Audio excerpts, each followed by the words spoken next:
지원자는 조직에서 본인만의 강점으로 조직의 문제를 해결한 경험이 있습니까?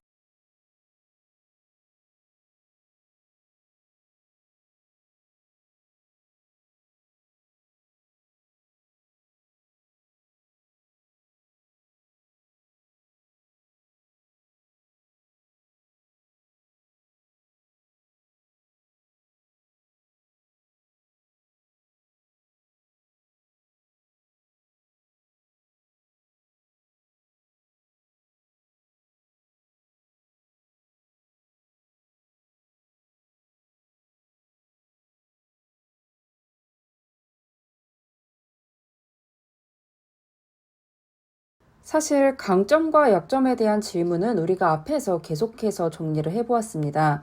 그렇기 때문에 여러분이 지금 아마 머릿속으로 직무로서 나의 강점은 이거다라는 걸 파악하고 계셨을 텐데요. 다른 사람들은 해결하지 못해서 어려워한 문제들을 좀 기존 직원들은 이거 어떻게 해? 라고 했던 문제를 여러분이 갖고 있는 강점으로 해결했던 경험을 찾아봐 주시면 됩니다. 자신만의 차별화된 강점은 혹은 MZ세대로서 조직을 위해 발휘할 수 있는 것은과 동일한 질문인데요. 이때 나온 답변을 활용해서 조직에 도움을 줬던 경험을 생각해 봐 주시면 되고요. 웬만하면 그 강점이 여러분이 입사 혹은 입행한 후에 활용될 수 있는 강점이면 더더욱 플러스가 될 수 있습니다. 은행 같은 경우에는 영업과 금융 문제를 다루면서 강점을 발휘했던 경험을 찾아봐 주시면 되는데요. 좀 다른 팀원들은 갖고 있지 않는 강점을 활용해서 영업의 위기나 금융 문제 해결의 위기, 또 조직의 위기를 해결했던 경험을 찾아봐 주시면 됩니다. 사실 영업의 위기가 여러분이 답하기가 가장 무난하실 텐데요. 외국어 실력이나 SNS 홍보 역량, 영업력 등을 활용해서 영업 매출을 높였던 경험을 찾아봐 주시거나 아니면 외국어 실력으로 혹은 부동산 혹은 보험에 대한 이해 이런 것들로 금융 문제를 해결했던 경험이나 투자 공모전에서 성과를 냈던 경험 혹은 다들 기술 기업이 생소할 때 공대 지식을 발휘해서 기술 분석을 도운 경험이라던가 디지털 역량으로 데이터 분석 속도를 높인 경험 등을 하시면서 여튼 조직의 성장을 위해서 기여했던 경험을 말씀해 주시면 됩니다.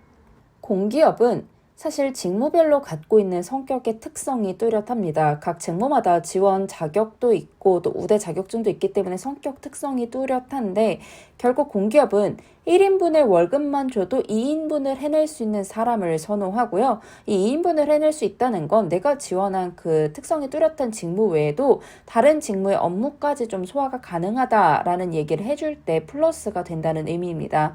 그래서 만약에 여러분이 행정직에 지원을 하신다면은 외국어 실력으로 원활한 고객 응대를 한다던가 병원 행정 인턴 경험으로 의료 매뉴얼을 만들어서 배부했다. 비의료인인데도 의료 지식을 알았다. 이런 내용들을 사용을 해주시면 되고요.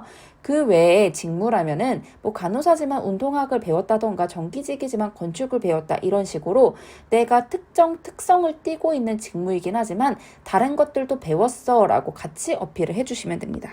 템플릿 보겠습니다. 네, 저는 경험 당시에 강점을 발휘해서 문제를 해결한 경험이 있습니다. 당시 어떤 목표가 있는 상황에서 남들은 잘 해결하지 못하는 어떠한 문제가 발생했습니다. 그래서 내가 어떻게 쌓아온 나의 강점을 기반으로 이렇게 노력한 결과 성과를 달성할 수 있었습니다. 라고 하면서 여러분의 강점으로 조직에 도움을 준 경험을 말씀해 주시면 됩니다.